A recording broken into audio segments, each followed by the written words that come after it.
Well, good damn afternoon, Americans. Jericho Green here with you once again. Give me a follow on X at Green_Jericho.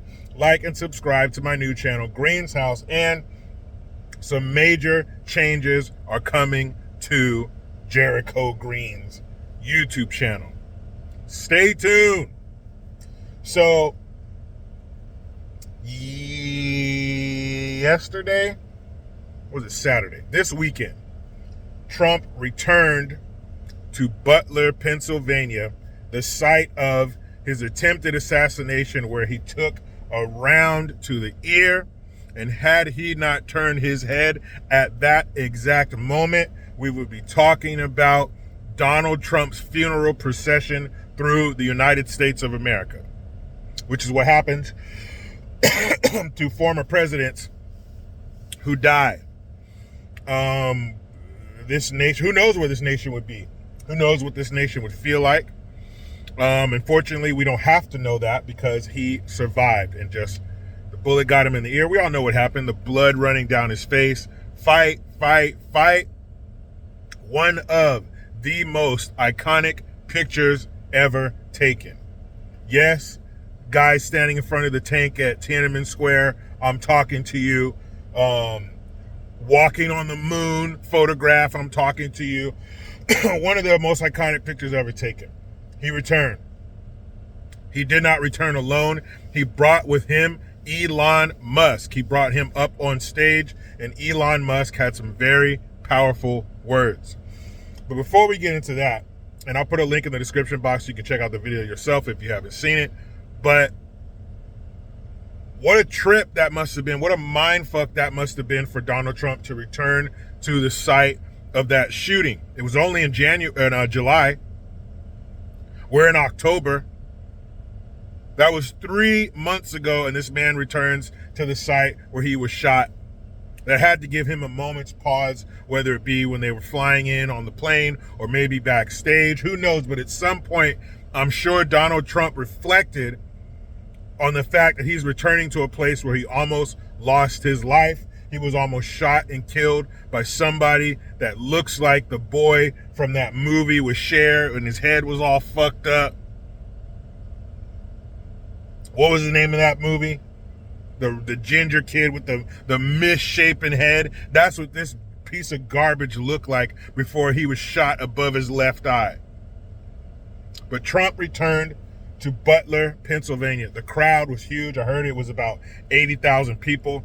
There's video of Trump looking at the crowd from Trump Force One before they landed. And he brought out Elon Musk, and Elon Musk comes out on stage. He's literally jumping up and down, hands in the air, jumping up and down like an excited kid on Christmas morning. And totally not completely unrelated, but side note, Elon Musk is a weird dude. I know that everybody says they're on the spectrum now and everybody's a little autistic if you have something wrong with you, but I think Elon Musk might be either have he's a high functioning autistic or high functioning Asperger's. But that dude is something different. But you need that. That's how your geniuses usually are. I imagine that Elon Musk probably doesn't get a lot of sleep because his mind is just going, and it's wake up, Elon, you got to create a computer chip or some shit. People like that are different, but your Musks of the world, your creators, your inventors, your geniuses, they are usually a little sporadic, a little eccentric, and that's definitely Elon Musk. But what he said was, part of what he said was that, and we heard this last time, but it's still true. It's even more true. This is the most important presidential election of our lives. You know what's on the line. You see Kamala, the Ugandan nightmare, that weird perverted high school coach, Tim Walz, that she got, who by his own words is a knucklehead. He misspeaks a lot. He was in a war zone. Well, I misspoke. I wasn't. I was at Tiananmen Square in April of '89. Well, I misspoke. No, I wasn't. I came later. I was July. But, April, July, they sound a lot alike, right?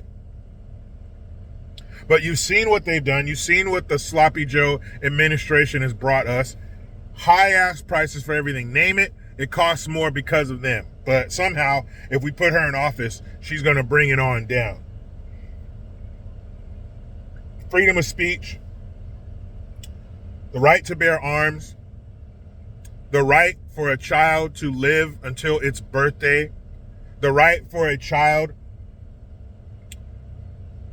to live. Because all they seem to have is Trump is bad and abortion. Now, abortion, it doesn't affect a lot of us. There's about 1 million abortions in this country. That sounds so fucking sick to say out loud. But 1 million abortions, 10% of America is 35 million, 1% would be 3.5. So you're talking like 1/3% of the population that has abortions. But a child's life, the most defenseless thing possible, the most defenseless life form possible, needs to be protected. But luckily, Trump's appointed Supreme Court justices repealed Roe v. Wade, overturned Roe v. Wade, and now it goes back to the states. But he said that democracy, real democracy, not the democracy that they throw out there that they claim that he's a threat to, just to take more of our rights. But he said the First Amendment is on the line, the Second Amendment, and he said the Second Amendment is in place to protect the First Amendment. But he said if there's no freedom of speech, there is no republic, there is no America. He said there are 14 states that do not require, 14 or 19 states that do not require voter ID. He said, therefore, their voting results are meaningless. They are pointless.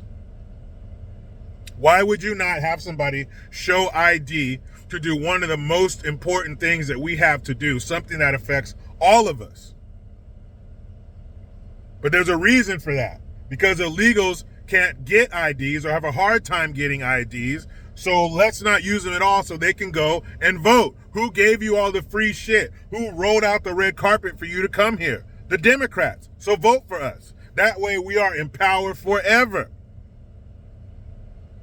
And he said, before I go, I want everybody watching to do something. Register to vote. Get other people to register to vote. Vote for Trump. A vote for Trump is a vote for us. Don't listen to these jackasses who are highly paid by the left to tell you not to vote for Trump. Trump is an existential threat. Trump's a threat to democracy. Trump is Hitler. Trump's a murderer. Trump's a sexist. That's all bullshit. And don't believe me? Do your research. Take case by case. There were good people on both sides. Look at that. Grab women by the pussy. Look at that. Research it. All the things they say he did, research it on your own and you will see that it's all a bunch of bullshit. But Donald Trump, Elon Musk, that's a hell of a dynamic duo. He's already said he's going to have Musk in his cabinet, and Musk is going to be in charge of trimming the fat. Musk is going to be in charge, the Government Spending Commission or some shit like that? He's in charge of basically looking at government spending and going, don't need that. We can do away with that. Cut that in half. Cut that by 75%. We haven't used that in 25 years. That's a bunch of bullshit. That's what we need. We need businessmen to run this country, America, which is a business. Look at how well we were doing under Trump. Whether you like his mean tweets or not, whether you think he's brash, abrasive, whatever. Be an adult, put your big boy, big girl pants on, and look at how you were doing financially. Look at how many wars we were fighting. This many. How many new wars were started? This many. They were telling you World War III. They were telling you we should all be like Sarah Connor in Terminator 2 when she was at the park looking at her son John Connor play on the playground equipment with the old Sarah Connor. What happened? Cyberdyne Systems. They dropped a nuke She's holding onto the fence. No! And all her flesh and bone is blown away by the nuclear explosion. That's supposed to be us. We're all supposed to be a bunch of Sarah Connors. We're supposed to be going through a nuclear winter right now because of Donald Trump. Turns out we didn't even get close. Turns out with the Sloppy Joe administration, we are close. But if you haven't seen the video, check it out. Donald Trump, back in Butler, Pennsylvania, brings Elon Musk on stage and shit got crazy. In the best way possible. November 5th, hurry up. We are less than a month away from the greatest presidential election in U.S. history. Maybe world history. Because as America goes, so goes a big-ass portion of the planet. Because we are the support system. We are the scaffolding around a lot of these countries. Their military, their economy, both. There's so much riding on this election, and I would love to see. Now, imagine if Trump is getting 80,000, 100,000 people at his rallies, and Kamala was doing the same. But why can't she get that many people at her rallies? Because she sucks.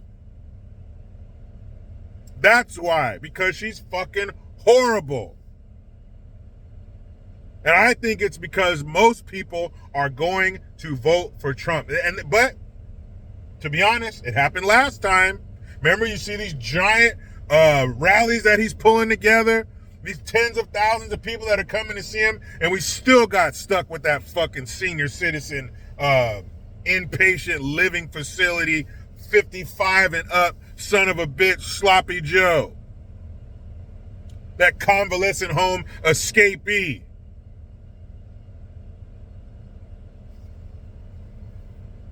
What do we do if that happens again?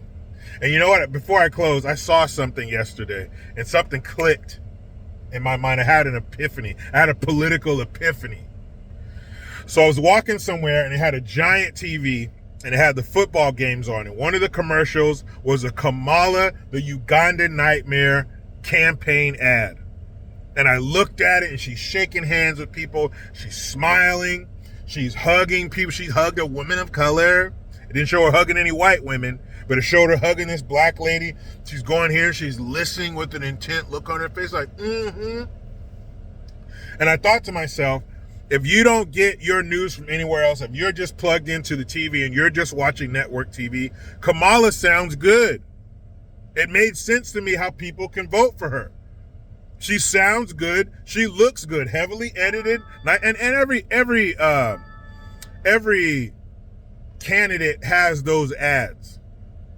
But Kamala being so evil and so terrible and so fucked up at her job, if you just look at those commercials, man, she looks pretty good. She's kind. She's concerned. She's been there. She's been VP, so she's been in the White House.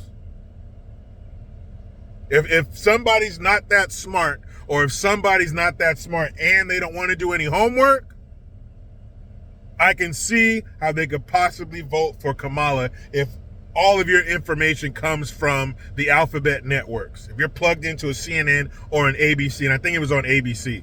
But if you're plugged into those channels and that's where you get all your shit, those are her voters right there. Meet me in the comments, you guys. What do you think about the new dynamic duo, Trump and Musk? But you know how it goes. I try to be done with the left, but they just won't let me. Please subscribe. Hit that notification bell, because every time it rings, a piece of shit lefty cries. Utilize the Linktree link. Give me a follow on X, and make sure you like and subscribe to my new channel, Green's House. I am Jericho Green, and man, I'm out.